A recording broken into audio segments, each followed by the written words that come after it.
नित्यं भवति यद् ग्रहे तदा ग्रहं तीर्थरूपमहि वासतां पापनाशनम्।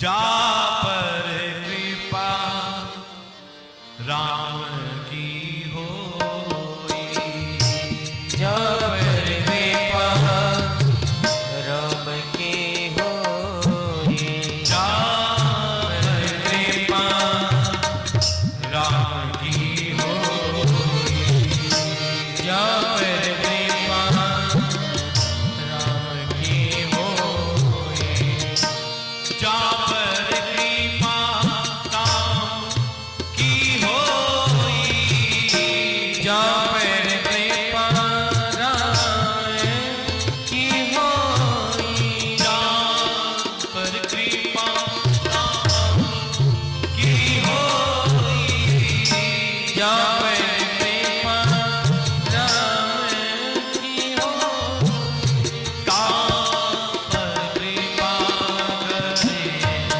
सब कोई, ता पर कृपा करे सब कोई, ता पर कृपा करे सब कोई, ता पर कृपा करे सब कोई, करे सब कोई, करे सब कोई, करे सब कोई।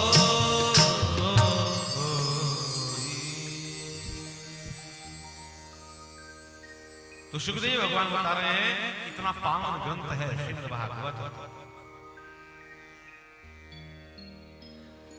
सुखदेव जी ने कहा परीक्षित, जो भागवत को अपने मस्तक पर उठाकर चलेगा तो समझना वो भगवान को ही मस्तक पर उठाकर चलेगा। जो भागवत को प्रणाम करेगा तो समझना वो भगवान कहते हैं मुझे ही प्रणाम करेगा। भागवत को जो नमन करेगा तो भगवान कहते हैं वो मुझे ही नमन करेगा। भगवान का जो स्वधाम गमन होने वाला था तो उद्धव जी समीप आए भगवान के अंत समय में और हाथ जोड़कर कहने लगे कि प्रभु मैं जानता हूं कि अब जाने का समय निकट आ गया है। आप जाने वाले हैं स्वधाम। भगवान ने इशारे से कहा कि हाँ भाई समय तो निकट आया है। तो उद्धव ने कहा कि मैं भी फिर आपके साथ चलूंगा। कहा कि नहीं भाई नहीं, ना तो कोई किसी के साथ आया है ना कोई किसी के साथ जाएगा। व्यक्ति अकेला ही आता है और व्यक्ति अकेला ही संसार से जाता है।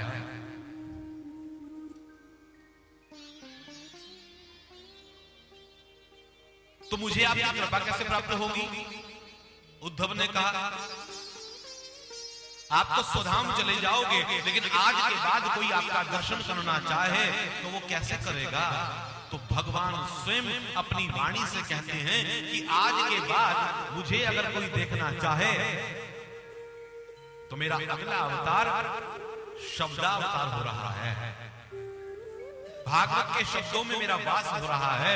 भागवत के श्लोक का गान जो करेगा, भागवत के श्लोकों को अपने कानों से जो सुनेगा, भागवत कथाएं जो सुनेगा, तो समझना वो मेरे समीप है, मेरे पास है और मेरा वो दर्शन कर पाएगा जो भागवत को दर्शन कर लेगा। भागवत का जो एक बार स्पर्श भी कर ले तो भगवान कहते हैं वो समझो मेरा ही स्पर्श कर रहा है।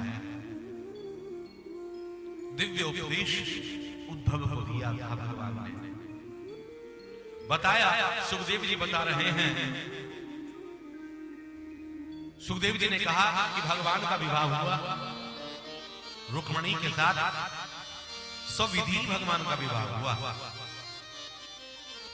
हरण कर ले आए और द्वारिका में आकर भगवान का विवाह हुआ। और भगवान के विवाह हुए हैं। द्वारकाधीश भगवान के अनेक विवाह हुए हैं। तो परीक्षित ने कहा प्रभु विवाह तो अनेक हुए हैं, कौन कौन से विवाह हुए? तो बताया रुक्मिणी के साथ विवाह हुआ और प्रद्युम्न नाम का एक पुत्र उत्पन्न हुआ। और प्रद्युम्न ने एक दैत्य का वध किया। और अनेक विवाह हुए। परीक्षित ने पूछा राधा जी से भी विवाह हुआ है क्या? परीक्षित के मन में उत्साह है सुनने की राधा और कृष्ण का विवाह हुआ है कि नहीं। तो बताया सुखदेव जी ने कि विवाह के लिए दो व्यक्तियों की आवश्यकता होती है, एक पुरुष और एक कन्या, उनका विवाह होता है। राधा और कृष्ण तो एक ही है, वो अलग है ही नहीं। और भगवान कृष्ण की आह्लादनी शक्ति है श्री राधा, आह्लादनी शक्ति श्री राधा। और सुखदेव जी की दीक्षा गुरु है श्री राधा। बताया निकुंज में कि शुक राधे राधे रटा करता था। और एक दिन राधा जी ने शुक को अपनी हथेली पर रखा और कहा शुक राधा राधा न वद, राधा राधा न वद कृष्णम वद। मानो राधा जी कह रही है हे शुक राधा का नाम मत रटा करो, कृष्ण का नाम रटा करो, कृष्णम वद। तो राधा ने शुक को यानी सुखदेव जी को कृष्ण नाम का मंत्र दिया है। और सिद्धांत है भाई तीन का नाम नहीं लेना चाहिए। तीन जने हैं जिनका नाम बहुत आवश्यकता पड़े तो लेना चाहिए, वरना बच जाना चाहिए। कौन? एक तो गुरु का नाम नहीं लेना चाहिए। गुरु अगर बनाया है तो उसका नाम लेने का अधिकार आपको नहीं है। जब तो गुरु देव कहकर पुकारो, नाम मत लो गुरु का। दूसरा, अपना नाम भी कम से कम लेना चाहिए। और तीसरा, कृपण व्यक्ति का, कंजूस का नाम भी कम से कम लेना चाहिए। तीन है जिनका नाम नहीं लेना। गुरु का नाम नहीं लेना भाई, गुरु को वंदन करना है, गुरु देव कहकर पुकारना है। अपना नाम भी कम से कम लेना, आवश्यकता पड़े तो बताना भाई मेरा नाम ये है। अपना नाम लेने से भी गड़बड़ हो जाती है। खूब अपना नाम लोगे तो गड़बड़ है। परमात्मा का नाम लो, जितनी बार आप अपना नाम ले रहे हो इससे तो अच्छा परमात्मा का नाम लो। और कंजूस व्यक्ति का भी चिंतन नहीं करना चाहिए।